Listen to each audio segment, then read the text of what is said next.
one of the situations that we're actually watching in the industry is going to be kind of job layoffs. What I want to kind of track in 2025 and what we've been tracking for several years now is the shrinking that's been going on in the industry. Folks, we have seen T-Mobile lay off tens of thousands of people.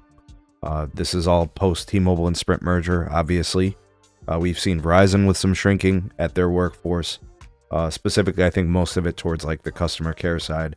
But each company is kind of doing some things, and I don't think any company is doing more than AT&T. Now that the merger has already kind of, made its rounds, it's been 5 years since the closing of the T-Mobile and Sprint merger. They're probably, if they're going to shrink, they're going to shrink slowly, right?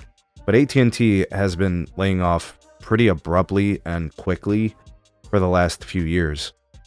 And the way they're doing it is uncanny. They're doing it, they got employees, they're forcing them to get back into the office. They're trying to do those kind of things, different initiatives. They're not giving them desks. They got parking issues. They got all these other problems that are related to employees and kind of, how things are going there.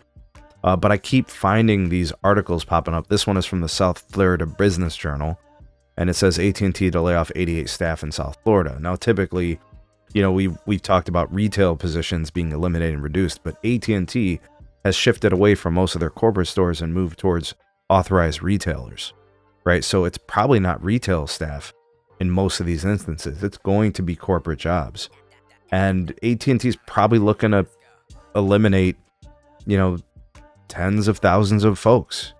And the way that they'll do this is by making things unbearable or making things difficult.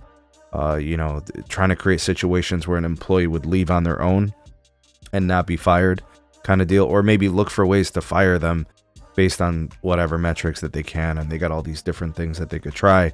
But I could tell you right now, the cost cutting at AT&T is real, right? They've got huge spending that they've got to do. They're looking to expand their fiber footprint. They've got a massive modernization happening for their cellular network build, their mobility side of their business. They're giving customers $1,000 for broken and trading in phones. They're giving people price guarantees, money back guarantees when services go down for an hour. And the way that you pay for all those things, AT&T has to completely reduce a lot of cost of operations.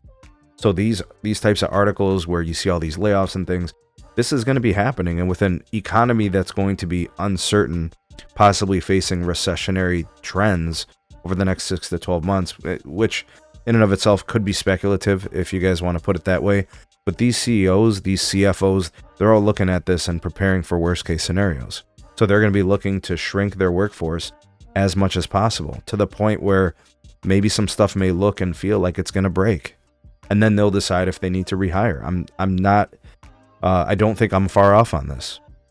I really do think that there is a long way to go for more folks to be eliminated in terms of their jobs from these companies. Telco continuously has pressures from investors who want dividends, and they want growing revenues, and they want increased free cash flows, and they want their piece.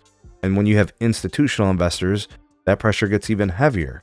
So think like Verizon and AT&T and T-Mobile, right?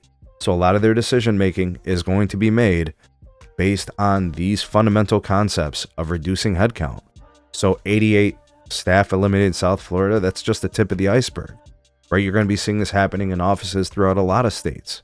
You're probably going to see it in Atlanta. You're probably going to see it at HQ. You're probably going to see it in California. You're probably going to see it across the central US. It's not discriminatory to any region.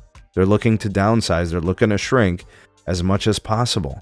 And it's going to be do it now and ask questions later. There's just too much going on right now. There's too much at stake. It's a transition time for all these companies because they're not growing their service revenues to accommodate their overhead and their cost of operations. I'm telling you guys, there's more of this coming. And, AT&T is well known for job layoffs. All right. And I don't think any company is really safe either. I think they're all going to move being careful with their spending as opposed to being frivolous with it. And I think AT&T probably more so than anybody. Anyways, we'll continue to track this, but I do think more of this is coming. What do you guys think about all this? 88 staff in South Florida. Have you heard anything about AT&T? Maybe you know someone. Maybe you used to work for AT&T. I'm sure you could comment how ruthless they can be when it comes to these types of things. Strictly business, never personal. I don't think it matters, right? It's going to always be the bottom line, and that's going to be the free cash flows, and the investor pressure is just super heavy. Anyways, tell me what you guys think. Drop me a comment. We'll look for more of this in the future, and we'll continue to track it. Like, share, subscribe. Check out some more of our videos. We'll see you guys on the next one.